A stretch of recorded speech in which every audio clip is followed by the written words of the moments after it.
Hello, hello, hello, com vocês, mais um Batendo Cabelo com Rod Saulete. Aqui quem fala é o Saulete. E aqui é o Rod. E quanto mais perto Drag Race fica do seu fim, mais dolorosas são as eliminações. A gente perdeu a Monique no final do 7º episódio e teve todo aquele rebuliço no palco, né, da Vixen incomodada com a Eureka, as outras queens mandando Vixen pra debaixo do ônibus. Então o retorno delas pro workroom até que me surpreendeu. Eu achei que seria outro momento de um barraco imenso e até que não. A Vixen meio que aceitou que, pelo menos do ponto de vista dela, ela não tem amigas ali no jogo, mas não foi um momento de discussão pesado que nem a gente viu em outros momentos da temporada, não. Conforme foi passando a temporada também, ela ficou dando uma segurada que ela tava vendo, não sei o motivo, mas o que eu acredito que seja, ela tava vendo que não tava assim tão boa quanto ela imaginava. E isso acabou a frustrando um pouco. No caso, tinha sido o mesmo que a Monique, só que ao invés dela desistir, ela ainda continuou, inclusive até nesse episódio mesmo, ela continuou persistindo. E eu achava que teria uma briga assim imensa entre as duas, mas ela só virou pra Eureka, fez tipo a Tyra na segunda temporada, tipo, eu não gosto de você, e acabou ali, morreu. Né? Não teve mais nenhum tipo de atrito entre as duas, nem mesmo uma conversa, né? The Vixen deixou claro seu sentimento pra Eureka e vida que segue, não gosto de você, me deixa em paz. E eu acho que é o mesmo sentimento do episódio em si. Foi um episódio pra mim bem mais ou menos, então assim, me deixa em paz. Vamos pro próximo episódio. Eu confesso que esperava muito mais, né? Porque Cher é um ícone da comunidade LGBT. Querendo ou não, é um dos ícones máximos de inspiração das drag queens. Então eu esperava muito desse desafio e achei bem qualquer coisa. Pelo menos a gente teve um mini desafio hilário que pra mim salvou o episódio. Nossa, não, o mini desafio foi um dos ápices, sabe? Porque eu gostei até do musical, mas o desafio foi o melhor e teve aquela cena épica que vai ser icônica agora da Mama Ru dando um tapa de verdade na cara da Asia. Coitada, eu morri de dó, porque a princípio eu achei que era mais uma questão de exagero mesmo, mas quando a própria RuPaul pediu desculpa, eu acho que foi um tapa de verdade. Eu acho que o problema de a gente não ter, pelo menos da minha parte, não ter percebido que o tapa que a RuPaul deu na Asia foi de verdade, foi a sonoplastia, né? Tipo, eles foram colocando sons em cada tapa que a RuPaul dava nas demais queens. Aí quando foi na hora da Asia, meio que eles colocaram algum tipo de som em cima que abafou um pouco o som do tapa real que a RuPaul deu. Mas eu percebi, né, que tipo, ela deu um tapa na altura da têmpora da Asia. Nossa, eu fiquei com dó. Mas sei lá também, né? Eu acho que por mais que seja um tapa e tal, e você meio que tá esperando ele, né, uma encenação, eu não sei se o Paul é forte o suficiente pra dar um tapa que machuque alguém, né? Então, eu acho que foi mais pela zoeira, mais pela reação. A gente não via uma reação tão sincera e espontânea de RuPaul assim, sei lá, desde a primeira temporada. Então, acho que é uma coisa rara que vale entrar pros anais de Drag Race. Eu acho que, sim, pegou mais de raspão, sabe? E como o mini desafio era pra a Queen ter uma reação mais convincente, então a mais convincente mesmo que teve, que foi real, foi a da Asia. Não, pra mim, a resposta da Asia foi melhor, né? Tipo, isso aqui está prestes a se tornar Asias raras Drag Race. Eu achei maravilhoso. Eu vou ser a dona desse prédio inteiro. Eu achei mais engraçado foi a RuPaul, tipo, caindo na gargalhada, porque eu acho que a própria RuPaul também ficou surpresa, né, com a reação da Asia, todo mundo, assim. Eu amei ver as queens pulando e zoando e, tipo, nossa, a melhor coisa que aconteceu. É claro que, né, tem aqueles fãs sem noção que falam, a RuPaul devia ter dado tapa na cara da The Vixen, blá, blá, blá, blá, blá, blá. Gente, não interessa quem merecia um tapa na cara. O bacana é que foi uma reação espontânea e verdadeira. E ainda bem que foi na Asia O'Hara, porque eu acho que se fosse qualquer outra drag, o hate ia ser imenso, né? Tipo, se fosse na The Vixen, ela já tem um monte de haters aí. Então a galera ia ficar, tipo, mereceu, não sei o quê. Talvez se fosse na Cameron, o povo falar, finalmente, vai acordar pro jogo. Enfim, qualquer drag eles arrumaram uma desculpa. Mas como é a Asia que, de certa forma, tá com um desempenho razoável, então todo mundo caiu na gargalhada e curtiu mais o momento pelo que ele é, né? Pura comédia. Sim, nada é pra levar tão a sério assim no programa. Exatamente. Então, a hora que a gente vê esses tapas que o RuPaul deu nas drags e as reações que vieram depois, pra mim, foi o ápice, assim, do episódio e vai ser, pra mim, um dos momentos mais, assim, icônicos da mitologia de Drag Race. Eu acho que se eles, em algum momento, fizerem, né, os melhores momentos de Drag Race, esse tapa da Asia vai estar lá entre eles. E o que veio depois pra complementar isso foi tipo uma biblioteca, que depois, quando a Asia ganhou lá o vale presente da Sparkle Rhinestone, a RuPaul ainda soltou um shade pra ela e falou assim, então você coloca agora essas joias nos lugares dos seus dentes. RuPaul muito Terrível, né?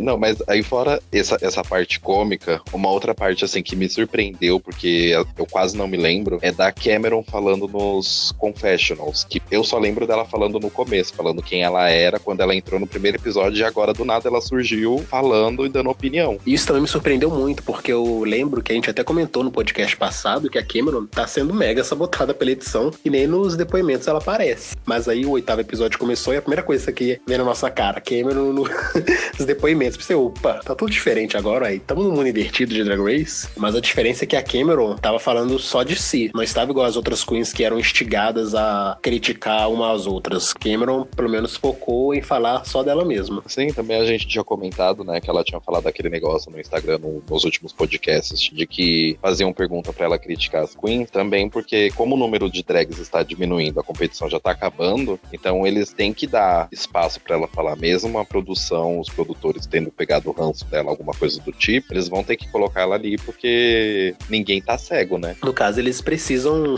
encher linguiça, né? Pro episódio valer sua 1h30 de exibição. Então, inevitavelmente, a gente vai ver mais Cameron agora. O que eu acho até bom. Eu acho a Cameron simpática e nesse episódio ela mostrou que ela é uma queen muito foda e ela merece mesmo aparecer. Eu acho que a gente chegou no momento de Drag Race que já dá pra ter uma noção de quem deve vencer, ou quem tem mais chances, né, de levar a coroa da temporada. E eu sinto que Cameron não é uma delas, não. Eu acho que ela pode até mesmo chegar na final, mas que ela tá ali mais como uma zebra que vez ou outra a gente vê nas temporadas, né, de Drag Race. Mas eu acho que ela não vai ser a campeã não, mesmo porque as possíveis campeãs já têm suas narrativas muito bem construídas, muito bem bonitinhas, né, pros telespectadores. Ela pode até ganhar, só se a RuPaul falar assim, ó, o último desafio aqui na final vai ser uma queda de braço, um levantamento de peso, alguma coisa assim, igual elas estavam zoando antes de receber a mensagem da Shed como Cher. Inclusive, eu achei muito bacana Chad Michaels ter aparecido pra passar mensagem pras drags, porque eu amo Chad Michaels, eu idolatro. Ela na 4ª temporada, pra mim, mostrou que uma drag pode ser, né, muito profissional, ser muito foda e ainda assim manter sua essência, e ainda assim não deixar nada a dever a ninguém, por mais que o seu estilo pareça um estilo batido, né, que é ser impersonator de Cher.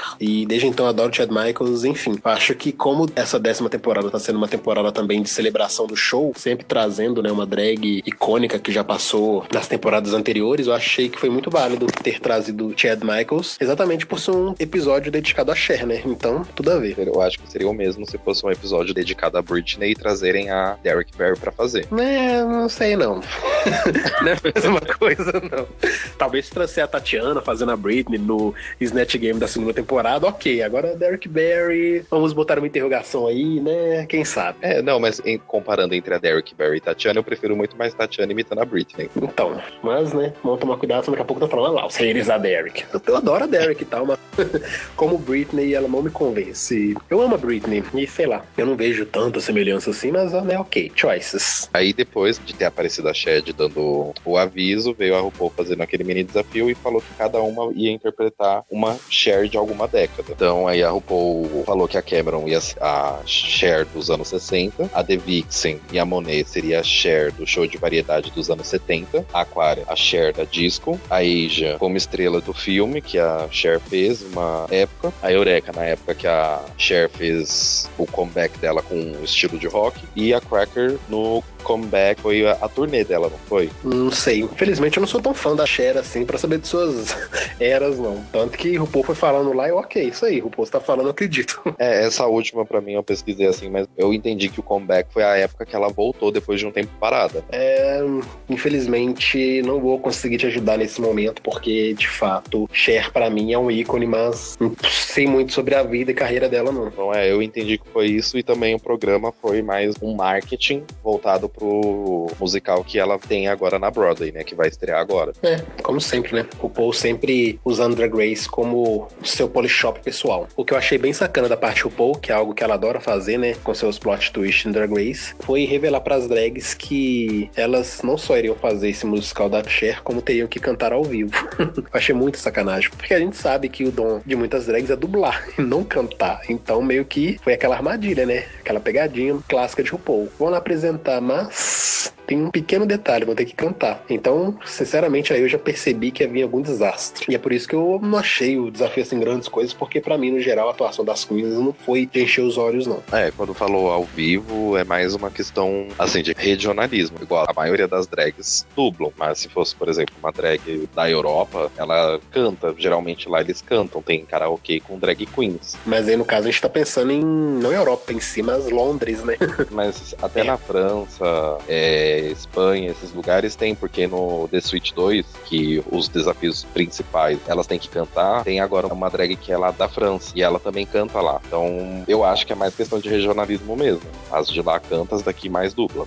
Talvez seja uma coisa, né? De novo continente e velho continente, né? Porque Brasil, Estados Unidos, a maioria das drags dublam, né? Se eu fosse drag, eu dublaria, porque também eu não sei nem cantar. Eu também não tenho esse dom, não. Mas cada qual com o seu dom, cada qual se joga no que consegue fazer. Mas igual o RuPaul falou, né? Se você sabe falar, você sabe cantar. Tem autotune aí pra isso. Acredita, viu? O RuPaul acredita. Mas a RuPaul também não é nem um pouco modesta, né? Tipo, lógico que tá fazendo hora ali, porque o RuPaul tem um vozeirão. Pra quem já parou pra ouvir os primeiros álbuns da carreira dela, a voz dela é fantástica, fenomenal. Mas aí, por essa questão de novo milênio, né? Tudo tem autotune na música pop, acaba que o RuPaul hoje em dia usa muito desse artifício nos seus novos álbuns. Mas a RuPaul tem um vozeirão, ela não precisa recorrer sempre ao autotune, não. Mas, né, vamos focar aqui um pouco. E uma coisa que eu adorei foi quando as drags foram para o palco principal ensaiar para o musical e apareceu o Todrick Hall como o coreógrafo que iria ensaiá-las. Eu achei maravilhoso, porque eu acho o Todrick Hall um coreógrafo foda e ele não tem restrições assim no que ele vai falar para as drags, ele fala na lata, se a drag tá ruim, ele fala que tá ruim. Eu acho fantástico e a gente até chegou a comentar, né, sobre o Todrick como coreógrafo na primeira temporada do nosso podcast, quando ele ensaiou as drags no All Stars 3 para o Desafio das Divas. Sim, a gente já tinha também comentado no anterior. Eu gosto dele, mas eu também sinto falta daquele outro coreógrafo que era o Jamal Sim. Ele era um pouquinho menos crítico que ele, mas só que ele pega realmente no pé da Queen para aquilo sair muito, muito que bem. O Jamal, ele tem muito mais experiência que o Todrick, né? O Jamal, ele é um coreógrafo, sim. Não que o Todrick não seja, mas o Jamal, pra mim, é um coreógrafo de verdade mesmo. Porque, querendo ou não, o Todrick, ele também é artista, né? Então, meio que, às vezes, quando ele faz uma crítica, ele tá muito partindo do pressuposto da experiência própria dele. E, querendo ou não, a experiência própria dele é mais as experiências dos shows que ele realiza, né? Dos vídeos que ele faz. Já o Jamal, ele é um coreógrafo, assim, que trabalhou com vários artistas diferentes. Então, a bagagem do Jamal é maior que a do Todrick. Então, acho que, por isso, o Jamal acaba tendo não só mais experiência no que fala, não só mais autoridade no que ele cobra, mas acho que também tem toda essa questão, né, do jeito de lidar para tirar o melhor das queens. Fora que o Jamal também, ele ensina uma coreografia mais complexa, né? Pelo menos eu tenho essa impressão de que quando ele ensaiava as queens, ele vinha com umas coreografias mais elaboradas. O Todrick, se eu não me engano, ele surgiu pelo YouTube, não foi? E daí que ele começou a ganhar assim, mais espaço entre o público, Drag Race e os afins. Mas é o que você falou, pelo que a gente vê, o Jamal, ele tem coreografias mais complicadas do que o Todrick. Eu acho o Jamal muito foda, mas não sei por onde ele anda. Quem eles trouxerem tá bom, porque também tem uns coreógrafos que são bem fraquinhos, né? Então deixa o que tá funcionando continuar aparecendo, que tá ótimo. Um pouco antes que a Monet tinha comentado, ela fez parte de um grupo de ópera, né? E quando ela falou isso, eu falei, pronto, já tem a vencedora. Só que a questão do desafio não era nem só você cantar, você tinha que ter os trejeitos da Cher. E como sempre todo mundo, assim, fala em alguns desafios, nossa, esse desafio eu vou arrasar, esse desafio eu vou fazer não sei o quê. Esse, por exemplo, se fosse no meu caso, eu teria ido péssimo, porque eu não sei imitar a Cher. Eu comecei, assim, a gostar um pouco mais da Cher, bem recente, tipo, de uns 5 anos pra cá, porque mesmo eu tendo assistido Will e Grace, o Jack falando sempre dela, nunca vi, assim, uma coisa tão grandiosa nela, como eu vejo hoje em dia. Então, quando ela falou que fez ópera, eu falei, pronto, ela já ganhou. A minha relação com a Cher já é pouco diferente. Eu, quando eu tinha meus 15 anos, eu tava começando a correr atrás de mais artistas pop. E aí, nessa época que eu fui pesquisar um pouco mais sobre a Cher. E aí, eu cheguei a baixar alguns álbuns dela, e eu tinha baixado um álbum especial dela, que eu acho que era um álbum de Greatest Hits, que, nossa, eu ouvi e eu fiquei, assim, apaixonadíssimo com a música dela. Só que, eventualmente, eu não sei porquê, eu não sei se eu perdi esse CD que eu havia gravado, ou se eu acabei perdendo o interesse em si. Mas, nossa, eu escutava muito música da Cher. Só que, com o tempo, eu fui começando começando a escutar outros artistas e a Cher ficou um pouco renegada. Mas o último álbum que ela lançou eu cheguei a ouvir e tem algumas músicas dele que eu até ouço com frequência. Mas assim, diferente das drags, né, nos Estados Unidos, a referência de Cher pra mim é muito, muito rasa. Mas eu acho que isso é de cada um, sabe? Eu acho que ninguém é obrigado a conhecer a discografia dela completa, mas é bacana pelo menos a gente saber a relevância que ela tem, né, no meio e tal. E é bacana que a Cher é muito grata à comunidade LGBT,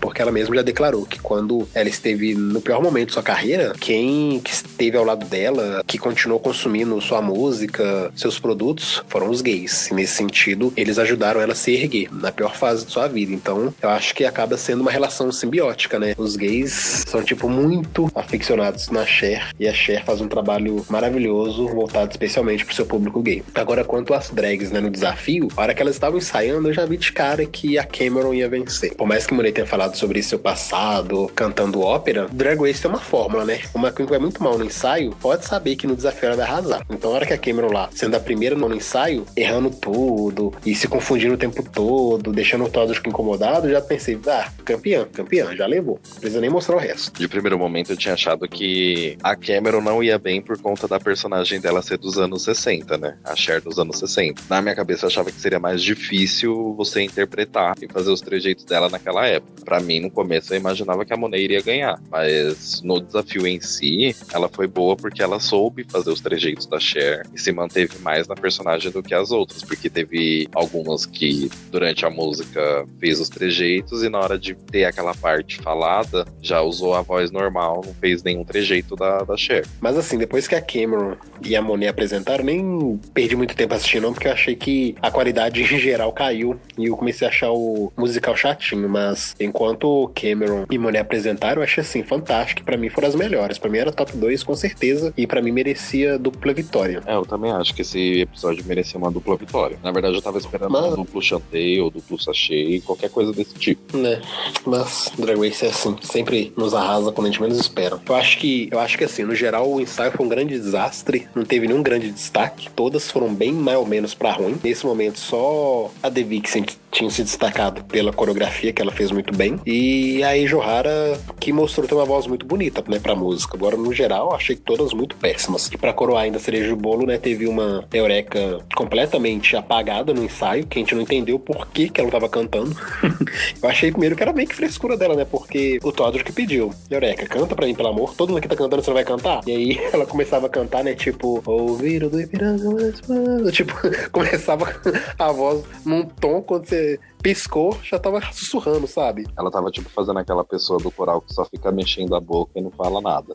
A que fica no fundo da galera, né? É, bem isso. Mas aí ela revelou que tem trauma de infância, que o pai dela certa vez pediu pra ela cantar em frente aos amigos dele, aí ela não conseguiu, e ele acabou agredindo ela, e foi uma briga feia e tudo mais, então meio que ela cresceu com esse trauma aí. Que aí pra mim meio que já tava sendo estabelecido o tom que seria, né, o desafio em si, que seria uma coisa de superação e tudo mais. E meio que foi isso, né? Embora eu não tenha achado grandes coisas, a apresentação da Eureka, na verdade, pra mim, ela merecia ter caído no bottom, mas ela já tá com uma narrativa de campeã, então, obviamente, eles não iam jogar ela no bottom, porque Drag Race tá construindo a Eureka como campeã dessa temporada. Eu não achei que ela foi, assim, tão ruim. No começo, ela foi realmente horrível, mas aí, quando ela viu que o pessoal tava gostando, tava querendo ver, ela foi se soltando mais, foi tendo mais confiança. Mas eu não achei, assim, que ela foi tão ruim pra cair entre as duas. Então, mas eu acho que vai muito da forma com que a edição constrói a nossa percepção, né? Porque eu, particularmente, achei que a The Vixen tinha ido legal e até mesmo a Asia tinha ido bem. Só que aí eles colocam os jurados sempre fazendo cara de bunda, RuPaul não ri de nada que elas fizeram. Aí fica aquela impressão de que, não, poxa, essas aí tão fracas mesmo. A Asia e The Vixen foram muito mal, merecem um bottom. E aí a Eureka, com dificuldade no início, e eles, né, já tudo batendo palma, aplaudindo. Então, assim, eu achei muito ambicioso. Eu achei que essa é uma das edições, assim, mais forçadíssimas de Drag Race, que eles ficaram, tipo, nos obrigando a engolir um desempenho bom pra quem foi mal e um desempenho ruim pra quem foi bem, saca? Pra mim foi muito, muito horroroso de assistir hoje. Acho que esse é um dos motivos também de eu não ter gostado do episódio de hoje no geral, assim. Pra mim, a primeira parte foi maravilhosa. Mini desafio, lindo e perfeito. Mas aí chegou o desafio principal, que som. No caso da The Vixen, eu achei também que ela pode não ter ido muito bem nos trejeitos da Cher, que eles estavam querendo ver. Só que em questão da dança, essas coisas assim, ela até que foi bem. Quando você não tem experiência em fazer alguma coisa e você tem que fazer assim, ao vivo, falar, ó, essa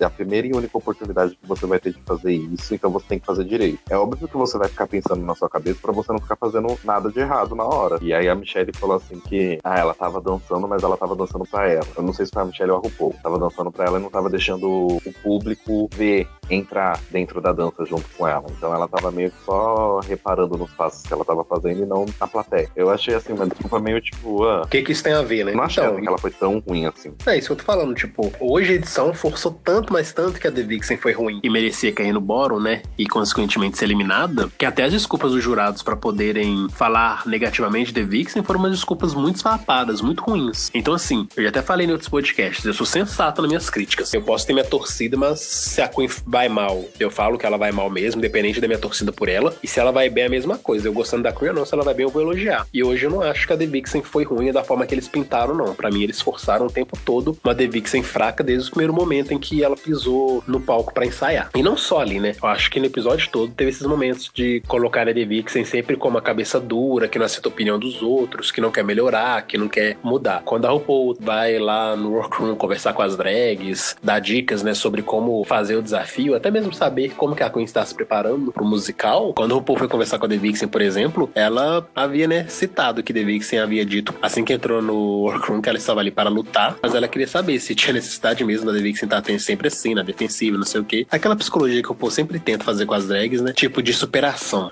Se você agir de forma X e isso te traz algum malefício, passa a agir de forma Y. Aí a drag agradece. Nossa, RuPaul, você salvou minha vida, é isso mesmo. Eu tenho que agir de forma Y pra conseguir brilhar. Só que a The Vixen foi completamente diferente de todas as outras drags, né? Enquanto a maioria das drags aceitam as críticas positivas de RuPaul, né? Aceitam os conselhos psicológicos dela, a The Vixen simplesmente meio que, ok, RuPaul, essa é a sua opinião, mas eu vou continuar sendo do jeito que eu sou.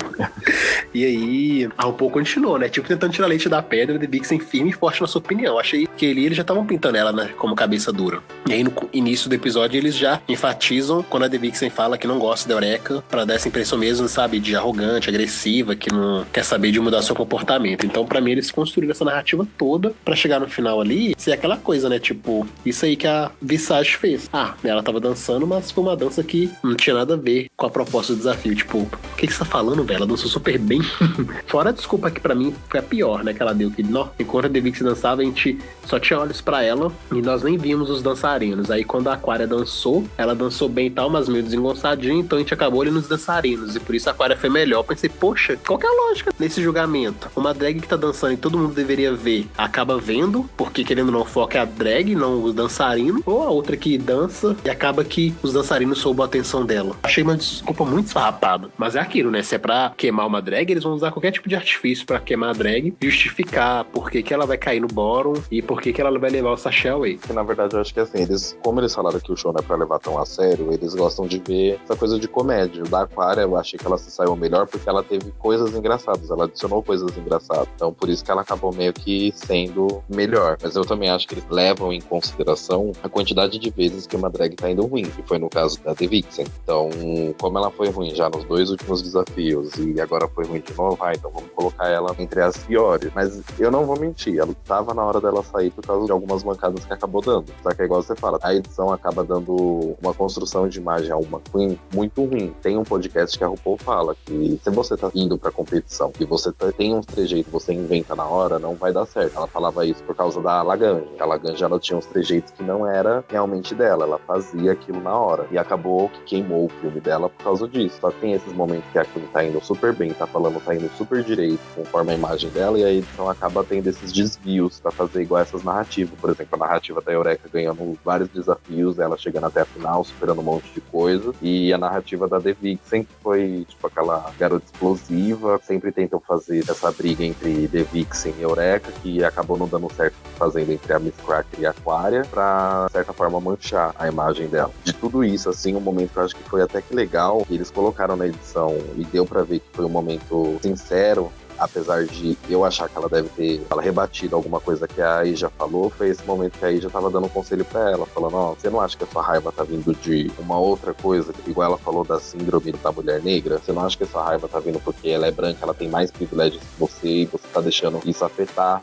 a sua opinião em questão de desafio? Eu não acho que nesse sentido a The Vixen possa ter rebatido a Asia, não. Eu acho que naquele contexto ali, a única que tinha mesmo intimidade pra chegar pra The Vixen conversar sobre era só a Asia mesmo, porque as outras drags da The Vixen já tinham tido algum tipo de atrito antes. E a própria Monet havia mostrado que não tava muito aberta pra conversar com a The Vixen mesmo. E querendo ou não, se fosse qualquer outra drag branca pra conversar com a The Vixen, ela não ia dar a mesma abertura que ela deu pra Asia. Eu acho que a Asia, por ser já uma pessoa, né, com mais experiência, por ter vivido possivelmente também esses momentos de intolerância, de racismo, de perseguição, eu acho que a Asia teve mais sensibilidade em tratar esse assunto com a The Vixen, por isso que elas conversaram e se entenderam. Mas pra mim, foi um momento assim, muito bacana que Drag Race precisava mesmo ter colocado em pauta, né, ter colocado isso em tela, para as pessoas saberem, né, que a The Vixen não é essa vilã, essa monstra que eles pintaram ali, porque eu acho que de certa forma foi uma tentativa deles também limparem a própria barra, porque eles colocam só os momentos de discussão de The Vixen, só os momentos que ela estoura, só os momentos de nervosismo, de raiva dela, mas também não colocam outros momentos em que a The Vixen, por exemplo, com certeza deve ter discutido o racismo com as outras queens de forma mais leve, de forma mais branda. Tanto que, se a gente for olhar o Untucked desse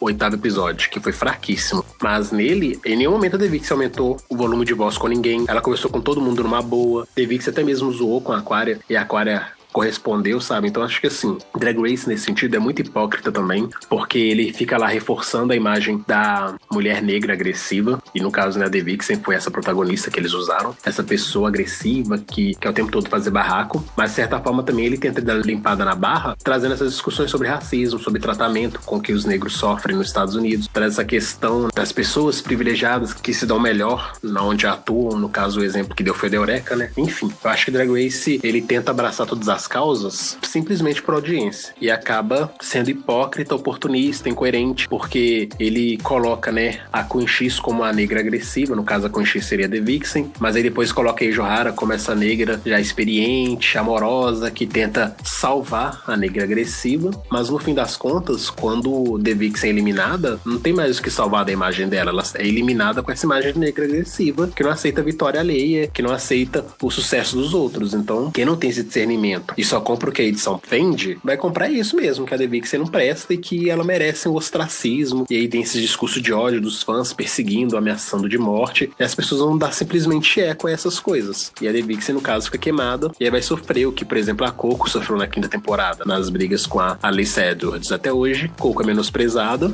enquanto você vai ver a história, por exemplo, de shows, a Alyssa dá bolo em muitos shows, a Alyssa acaba não sendo tão profissional quanto a Coco, mas quem fica com a fama de vilã é a Coco, e a Alyssa tá sempre lá entre as mais badaladas e mais queridas de Drag Race. É foda, muito foda. Mas eu até que fiquei feliz, sim, da The Vixen acabar saindo, não pelos motivos, né, que todo mundo tá falando aí dela ser arrogante, isso, aquilo outro, mas eu acho que pelo menos ela fora de Drag Race agora, a gente não só vai ter espaço pra outras histórias das outras drags, porque até o momento The Vixen protagonizou praticamente todos os episódios de Drag Race, né, então só se falava em The Vixen, e de certa forma também agora não vai ter tanto ódio pra Queen carregar. Ela saiu, então a gente espera que os fãs que viviam atrás dela enchendo o saco, ela deixem em paz, né? Eu achava que ela sairia meio que parecida com a Fifi O'Hara, sabe? Tipo, com raiva mesmo, explosiva. Mas só que ela não é uma pessoa assim. É igual ela falou, ela só fica com raiva e é explosiva quando uma pessoa ataca ela diretamente. Então, de uma certa forma, é bom ela ter saído pra parar com esse hate, né? Igual foi o hate que a Jasmine Masters teve. Foi muito grande, o pessoal tava falando muita coisa,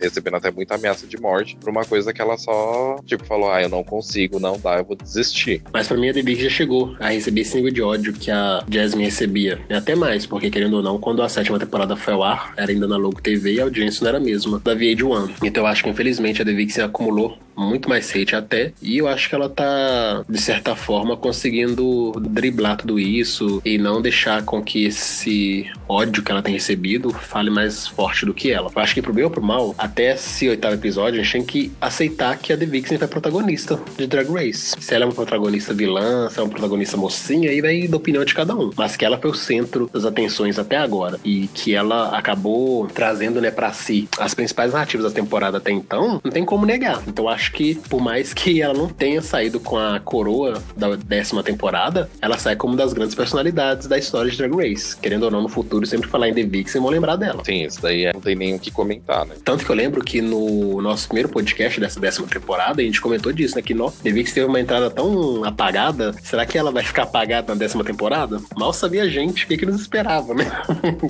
Não, verdade. Igual você falou, a The Vixen, ela realmente teve uma entrada assim muito apagada. E ela literalmente foi a protagonista dessa temporada inteira. Agora eu quero ver como que o Untucked vai ficar sem a The Vixen, pra comentar e dar opinião sincera mesmo na frente de todo mundo. Vai ser praticamente uma 8ª, 9ª temporada, que as queens só vão lá, dão risada, fica lá sentada, vai fumar, conversa uma coisa ou outra. Tipo, não tem esses conflitos que a gente acaba querendo ver. Não um conflito assim de gerar discórdia, mas ter opiniões diferentes e as pessoas acabarem ficar com raiva porque a opinião de uma é diferente da outra. É, o clássico drama que a gente tanto aprecia. Eu acho que a gente já tem um gostinho do que vai ser o Untucked com o que rolou nesse 8º episódio. A princípio ficou um grupo lá no meio da sala trocando ideia, e aí Eureka saiu com Cameron desse grupinho e elas foram pra um canto. E a Eureka ficou lá fofocando, falando das outras drags. Coisa que, por exemplo, The Vixen não faz, saca? Tipo, ela quer falar, ela fala na cara. E a Eureka ficou lá falando, porque agora, Cameron, acho que a minha grande competição não é mais a Asia, é você. Tipo, mudou completamente o curso, né? E saiu criticando as demais queens. Porque fulana de tal não vai ficar mais tempo não, que ela é ruim. Então, assim, infelizmente, eu acho que aquele RuPaul's Best Friends Race vai voltar. E também o RuPaul's Duas Caras Race, né? Porque agora ninguém vai ter mais necessidade de falar nada na cara da outra, já que não tem mais The Vixen pra meio que, de certa forma, nas entrelinhas, obrigar as queens a jogarem a verdade na roda, né? Porque se a gente for pensar, quando a The Vixen, no primeiro episódio, joga na roda que a Aquaria falou da Miss Cracker nas costas do Untucked, todo mundo fica preocupado, tipo de, não, se eu falar qualquer coisa aqui, a The Vixen vai falar depois pra drag, então é melhor já falar de uma vez. Agora, sem The Vixen ali, as queens vão nem pensar duas vezes, vai fazer tipo Eureka e Cameron, focando num canto, e foda-se, ninguém vai saber mesmo, porque ninguém vai contar mais. É, tipo, vai ser aquela divisão que praticamente tem em toda a temporada, né? Sempre tem alguém que não quer comentar na frente dos outros, vai lá pra um canto, fica falando mal, depois volta, faz a amiga sincera, legal, e aí quando ela acaba saindo realmente o Untucked na TV, ou o episódio na TV, as pessoas veem como tal drag se portou. É, pelo menos isso é uma coisa que o povo não pode jogar nas costas da The Vixen, né? Falar que ela é falsa, porque tem uma coisa que ela não foi nessa temporada, é falsa. Até jogou na cara, né, da Eureka, que não gostava dela. Eu acho que muita drag já passou em Drag Race odiando umas às outras, mas sempre fazer a política da boa vizinhança, né? Não, somos irmãs, sisters pra sempre. A gente já viu que esse podcast vai ser dedicado a The Vixen, porque, né? Mas, assim, com essa temporada, não só com a temporada, mas antes, e eu, Rodrigo, tô mais chegando, assim, nas pessoas e falando realmente o que eu acho. E com a temporada a gente também aprendeu isso com a The Vixen. É melhor você falar pra pessoa aquilo que você acha na cara dela, do que você ficar deixando pra falar pra depois, ou falar nas costas pra fofoca chegar em tal pessoa. Ultimamente eu tô assim, se eu vejo uma pessoa, pode ser minha amiga ou não, comentar alguma coisa ou não gostar, eu já vou chegar na pessoa e falar, ó, isso que você falou é isso, isso e isso. Se a pessoa gostar ou não, é problema dela. Eu só tô instruindo a pessoa pra aquilo que é certo. Não é uma coisa você chegar e falar assim, nossa, por exemplo, os termos que a gente tava comentando nos podcasts passados, nossa, que baiano, isso é coisa de não sei o que, ou não sei o que lá. Hoje em dia eu já chego na pessoa e falar, isso daí não é certo você falar na frente de ninguém, que é um preconceito seu. Então ela acabou, querendo ou não, ensinando isso pra mim e pra todo mundo. Ensinou pra você, né? Porque não dá pra gente saber o que ensinou pros outros. Infelizmente, eu acho que a maioria das outras pessoas vão acabar com a mensagem tipo de, esses pretos não pode criticar porque precisa do racismo, e eles falam a merda que querem, mas o tempo todo a gente tem que ficar em alerta porque eles podem nos atacar, e se a gente evitar é racismo, é mimimi, não sei o que, enfim. Eu acho que a grande mensagem que a The Vixen passou no Drag Race não vai ser captada pela maioria dos fãs, porque os fãs não querem ouvir nada, saca? Eles não querem abrir a mente pra nada, eles querem ter um programa que serve de válvula de escape pra eles despejarem suas frustrações, suas decepções, seus ódios, saca? Querendo ou não, The Vixen acaba sendo essa imagem que as pessoas projetam todos esses sentimentos negativos que elas carregam, sabe? Então, não sei. Eu acho bacana você dizer que você aprendeu com isso. Eu também passei a praticar mais sinceridade no meu dia a dia, né? Mais honestidade nas minhas relações. Mas eu acho que isso quer dizer a mim, isso quer dizer a você. A gente não pode... E nem tem como, sabe? Afirmar que teve esse tipo de impacto nas demais pessoas. Mas o que eu espero é que realmente tenha, né? Que as pessoas, por exemplo, que assistam, igual quando a gente faz. A gente vê uma temporada, depois quando vai reassistir, a gente acaba mudando de opinião de certas queens. Eu espero que os fãs entendam isso e acabam vendo isso quando reassistirem ou tenham reassistido agora.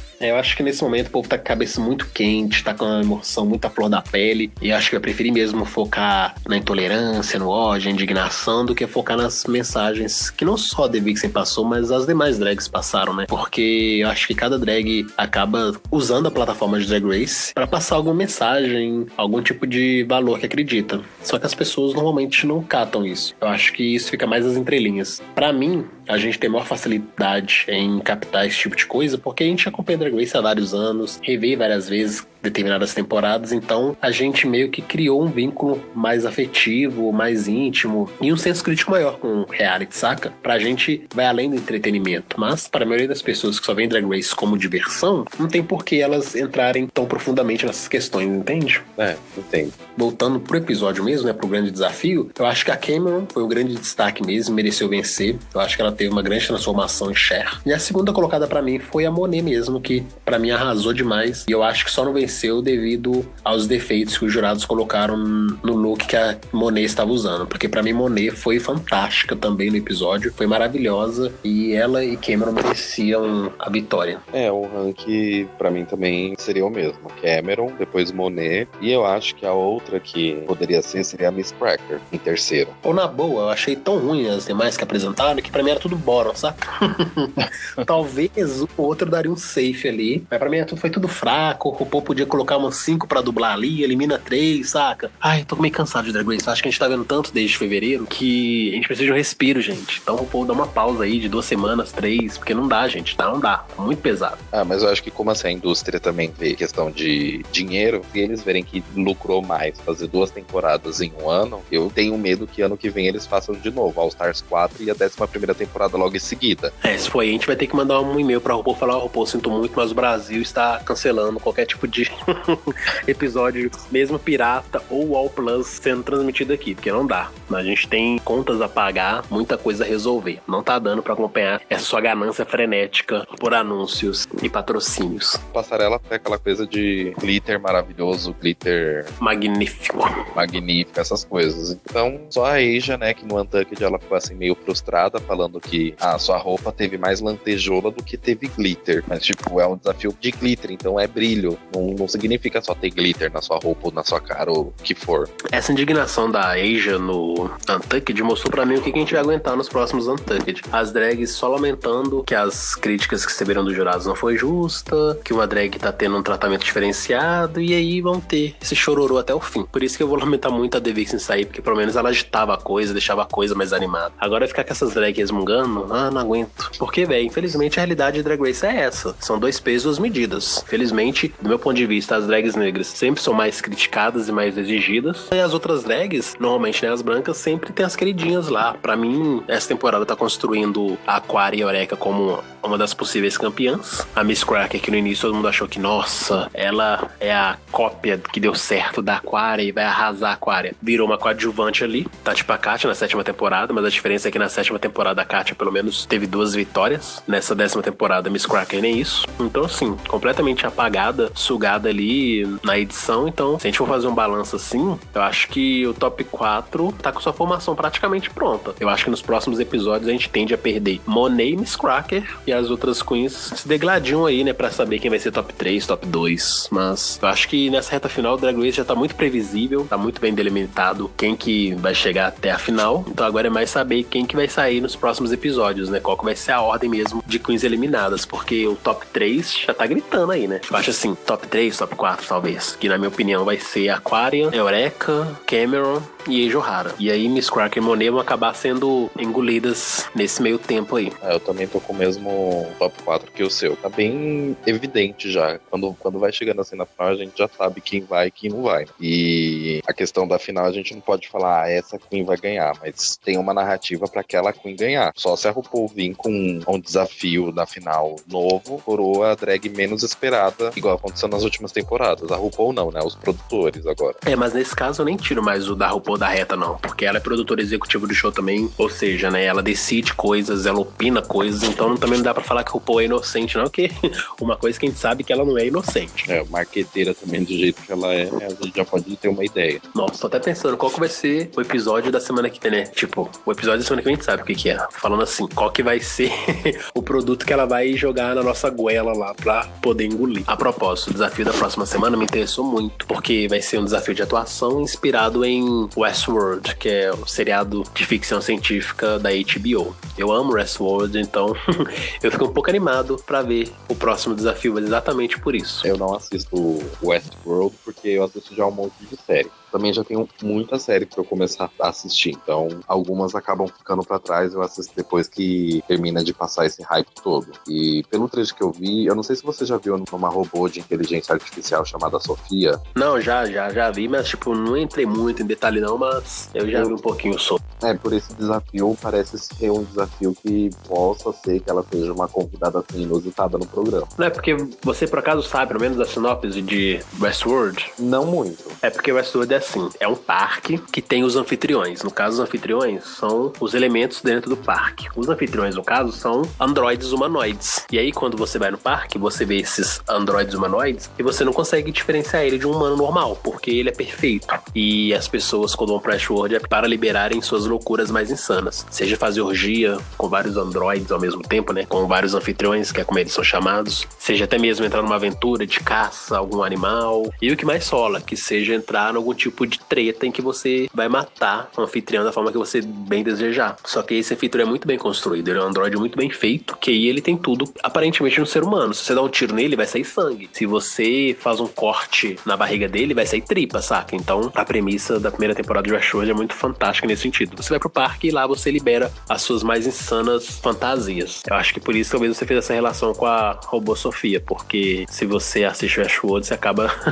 achando que você tá convivendo com outros robôs que você não consegue saber diferenciar se é um humano ou um robô. Mais pra frente eu coloco também na lista pra eu assistir. Eu, quando fui assistir Game of Thrones, fiquei decepcionado com o desfecho de alguns personagens lá, por isso que eu larguei. Mas Westworld eu já não passo por essa decepção, não. Por isso que eu tô firme e forte aí, agarrado na segunda temporada, adorando. Inclusive, eu vi o terceiro episódio mais recente hoje, achei fantástico. Então é aquela coisa, né? Se a gente tem decepção de um lado, no caso, hashtag Drag Race, no hashtag Westworld eu tô um pouco mais feliz. É que eu sou muito assim, né, pra assistir essas séries que estão no hype. Eu não costumo acompanhar, igual fizeram hype com La Casa de Papel. Eu sei que se eu começar a assistir no momento do hype, eu vou acabar pegando o ranço da série. Aí eu espero passar. É claro, né? Porque o Will and Grace, à volta, não teve nenhum hype, né? Ah, mas o Will e Grace já era muito antigo e na época que eu comecei a assistir já tinha acabado tudo. Agora vem querer arrumar desculpinha. Drag Race também tá no hype, baby. E vem falar que você tomou ranço.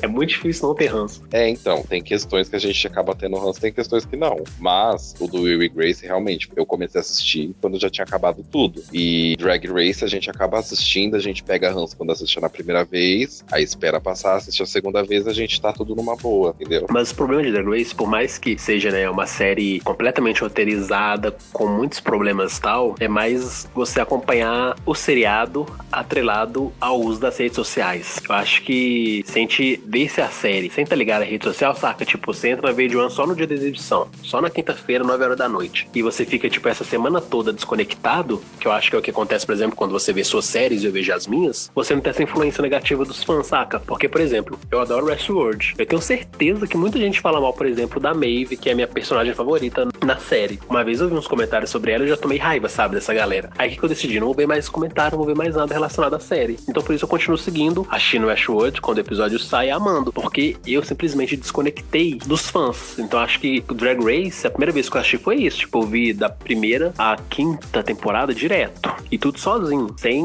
influência de fã, sem ler comentários maldosos na internet. Então pra mim foi uma experiência fantástica. Eu acho que a grande sacada é essa. Eu não sei se você também acompanha os fãs de Will and Grace, mas normalmente os fãs com suas críticas e tudo mais que acabam tornando a experiência pra gente um pouco mais chata, né? Mas como a gente é criador de conteúdo, então não tem como a gente fugir fugir das redes sociais, porque a gente depende delas não só pra poder interagir com outros fãs, mas pra divulgar o conteúdo que a gente produz. Então acaba sendo uma faca de dois gumes, né? Mas, por exemplo, até hoje eu não vi a nona temporada. Não só porque a vida tá muito corrida, eu tô meio sem tempo, mas porque eu ainda não tive essa vontade de assistir. Mas eu acho que eventualmente, quando eu for assisti-la de novo, eu vou curtir, eu não vou sofrer mais tanto com a vitória da Sasha Velour. Eu acho que é mais uma questão mesmo da gente aprender a colocar certos limites, sabe? Não só na relação que a gente cria com uma série, mas na relação posterior que a gente tem com os outros fãs da série, que acabam nos influenciando na forma que a gente vê Queen, RuPaul, a produção, a edição, essas coisas. Eu não sei se a gente já deu esse exemplo, mas é igual na segunda temporada. Você não gosta da Raven. Eu gosto da Raven, mas eu não gostava da Tyra. E quando a gente assistiu a segunda vez, a gente conseguiu entender os motivos e não ficou nesse, de certa forma, ódio entre elas. É porque na primeira vez que a gente assiste, tem ainda a influência da rede social, a gente acaba vendo de uma forma. Que depois que quando passa esse hype todo, essa coisa toda da temporada, a gente vai começando a ter um discernimento diferente. É isso, né? Foi um episódio que, pra mim, foi mediano. Ele ficou mediano porque eu gostei muito do mini desafio, então pra mim o mini desafio salvou o episódio. Mas, no geral, não é um episódio assim que eu vou querer lembrar no futuro com grandes amores, não. Mas a Grace chega na reta final, né? Então acho que daqui pra frente vai ser mais uma questão mesmo da gente estar preparado pra Queen que vai sair e se preparar ainda mais pra grande final. Vamos rezar que pra final não seja uma final tipo All Stars. Nossa, nem fala esse nome porque eu acho que só de a gente citar traz mau agouro. E pra finalizar, eu só queria pontuar mesmo o lip sync. Eu achei que as duas arrasaram muito, muito, muito no lip sync. Era uma música que eu jamais esperava em ver em Drag Race, mas é uma música que tem tudo a ver com drag. Então eu gostei bastante do lip sync e do meu ponto de vista era double chantei, porque elas arrasaram muito. Pra mim, até o momento, foi o melhor lip sync da temporada. Tá ali pau a pau com Pound e Alarm. Na verdade, eu achei assim, entre o melhor lip sync em que as duas foram muito bem. Então, pra mim, se eu fosse a RuPaul, eu daria um duplo chantei. Exatamente isso. Eu achei que foi o melhor lip sync porque as duas foram muito bem. Porque no Pound Alarm, a Monet foi fenomenal e a Dusty nem tanto. Agora no episódio de hoje, tanto o Eiji O'Hara quanto o The Vixen destruíram muito. Então foi bacana ver que pelo menos no final a The Vixen, mesmo sabendo, né, que corre o risco de ser eliminada, ela deu o melhor de si e provou que é uma grande entertainer, né, uma grande drag. Então eu só posso desejar pra The Vixen todo o sucesso do mundo. E agora de fato eu vou ficar nessa dúvida, né, e ansioso pra ver o próximo episódio, como vai ser Drag Race sem a sua grande protagonista da 10ª temporada. Que pelo bem ou pelo mal, The Vixen conseguiu atrair, né, pra si todas as atenções, conseguiu atrair pra si todo ódio do fandom também, mas ela conseguiu pelo menos ser o centro das atenções e se tornar uma drag lendária. As pessoas podem falar mal tanto que quiser, mas isso eles não vão conseguir tirar dela, né? Então vamos ver como que essa 10ª temporada vai se sustentar daqui em diante sem The Vixen. Pois é, apesar de que já tá acabando já. Vamos torcer então pra que o final não seja tão decepcionante quanto da temporada que a gente não deve nomear. Não vamos chamar coisa ruim. Por hoje é só. Muito obrigado por nos ouvirem e não se esqueçam de se inscreverem no nosso canal e curtirem nossas redes sociais, Fusco News e Draglicious. Links na descrição. Aqui quem fala é o Saulete. E aqui é o Rod. E até o próximo Batendo o Cabelo com Rod Saulete.